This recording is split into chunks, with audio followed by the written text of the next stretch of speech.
Knee arthritis. This video is about 10 minutes long. Stay tuned to learn more. So arthritis is inflammation of one or more joints. We will just use this simple definition for now. And one of the causes of joint inflammation is cartilage destruction. So who is prone to arthritis? Women are more likely than men to suffer from arthritis. Also, the incidence increases after age 40. However, injuries, genetics, and medical conditions can cause it to occur earlier. So what are the signs and symptoms of knee arthritis? Now, there are a number of them, but of course, you may not experience all of them. It all depends on your individual situation and the severity of your condition. Now, generally speaking, arthritis can be mild, moderate, or severe, so the symptoms and their severity will vary. So, you may experience pain and difficulty while walking or climbing up and down stairs or ladders. For some, there may not be any pain while they are sitting, but as soon as they stand up, they experience pain. At times, there may be a grinding or locking sensation in the knee. Some people report the knee feels as if it is going to give out and they are going to fall. Sometimes crackling sounds are heard, but it is also quite normal to not have any arthritis and still hear those crackling sounds. Heat and swelling may occur when you have a flare-up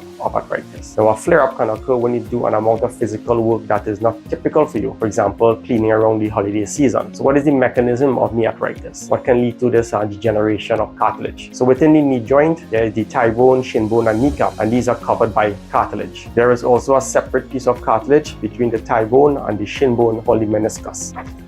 So the cartilage contributes to lubrication and cushioning of the knee joint when it bends and straightens, as well as when it needs to absorb impact. For example, landing after a jump. Now, in addition to the cartilage, there's also synovial fluid within the joint that also helps with the lubrication. This fluid is described as having the consistency of egg whites. In arthritis, the fluid can lose some of its consistency and become less effective. Now, when the cartilage gets worn away by various mechanisms, the lubrication and cushioning is reduced. This can lead to increased friction, pain, and swelling within the joint. Now, I mentioned the cartilage can be damaged by different mechanisms, so let's briefly discuss a few of them. Obesity. Now, being overweight will lead to additional loading forces on the knee joint and over time will lead to excessive wear and tear of the cartilage. But additionally, fat cells secrete proteins that increase the overall inflammation in the body, and this may also be a contributing factor to arthritis in overweight people. Injury. An injury or repetitive injuries, for example in athletes, can lead to arthritis. With an injury, the damaged supportive tissues such as the tendons and ligaments can lead to an unstable knee joint. Also, an injury can cause a person to use the leg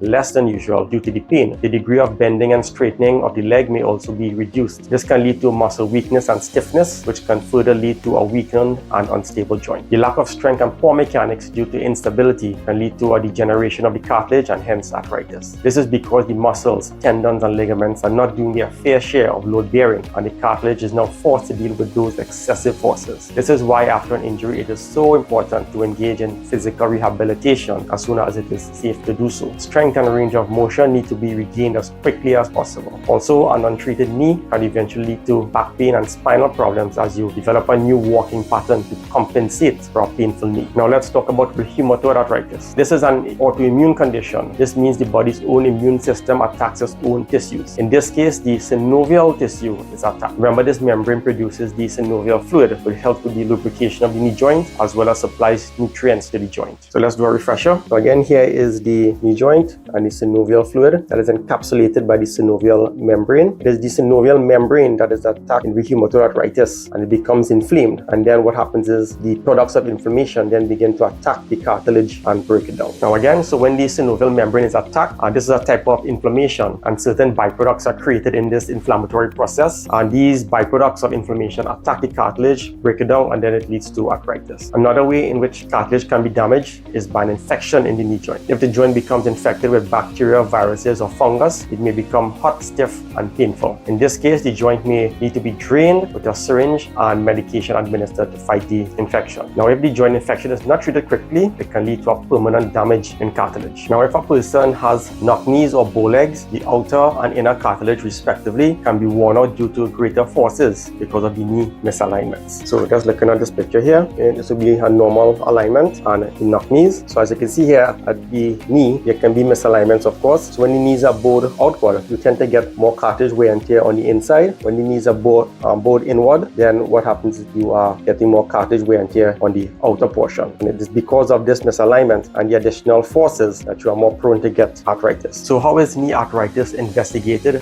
and diagnosed? The knee x-ray is one of the main investigations, but depending on the severity and nature of your symptoms, medical history and family history, a number of additional tests may be performed to come to a diagnosis. Remember, there may be other conditions other than arthritis that may be causing your joint pains. So an x-ray can show any reduced joint space within the knee that may point to a loss of cartilage. The x-ray may also show the presence of bone spurs and degeneration of the bone just below the cartilage. So this here would be a normal knee x-ray. Then here is the bottom of the thigh bone. That space there represents the cartilage. You cannot see cartilage on an x-ray, but rather you will see the space where the cartilage is supposed to be. So this here is a healthy joint space, and this would be a normal knee showing no arthritis. Now if you have arthritis, you can see the difference. You can see there's clearly a reduced joint space all the way through, especially at this point here, and also right there, that would be a bone spur on the knee. So this will be arthritis as seen on a knee x-ray. If the doctor needs to see soft tissue such as muscle, tendons and ligaments in detail, an MRI can be done. This may be done if the person reports the knee is locking or giving out. So here's an MRI of the knee. This is a side view, thigh bone, kneecap, top of the shin bone, and these two dark spots right here, these are ligaments within the knee joint. Over here, that's muscle. Okay, so you can see there's a lot more detail with the soft tissue on the MRI as compared to the x-ray. Of course, if the doctor suspects your knee pain may be due to an underlying medical condition, blood tests may be ordered. Additionally, fluid can be extracted from the joint and sent to a lab for analysis. So how do we treat knee arthritis? A good starting point for many early and mild cases would be weight loss, physiotherapy, pain medication, and possibly knee bracing for offloading of the knee. Joint supplements such as glucosamine, chondroitin, MSM,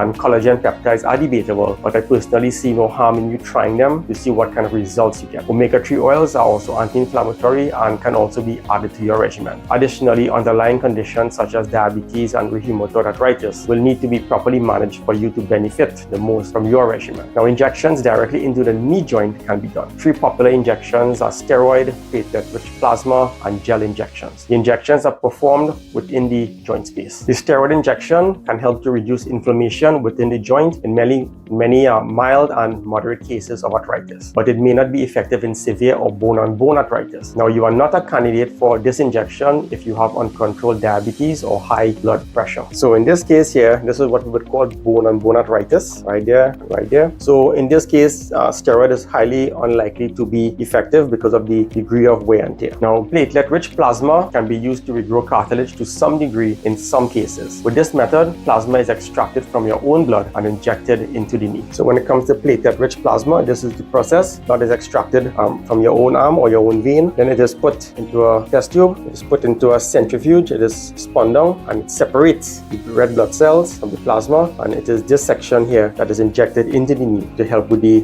possibility of cartilage regrowth. Also, a gel or hyaluronan injection made from chicken combs is another option. It aims to replenish the synovial fluid within the knee and increase the lubrication. So if you are allergic to chicken, this may not be for you. There's also a treatment called nerve ablation. This is a technique where radio frequency is used to shrivel three nerves that supply the knee joint. So there are nerves around the knee joint, and these transmit pain signals to the brain. A doctor can target 3 spots around the knee and ablate these nerves so that pain signals are no longer sent to the brain, and this will offer relief for about a year. So when those nerves are shriveled, the pain signals from the knee don't reach the brain. This gives the person time to lose weight and perform therapy. The process does not completely kill the nerves, so it may need to be repeated in 1 year if the knee pain has not been resolved in that time frame. It will take about a year for the nerves to regain function to the point where they are transmitting pain signals to the brain again. Then of course there's knee replacement surgery. Typically the lifespan of a knee replacement is 15 to 20 years, after which a revision needs to be done. So conceptually, the knee replacement, that's this device here, but there's a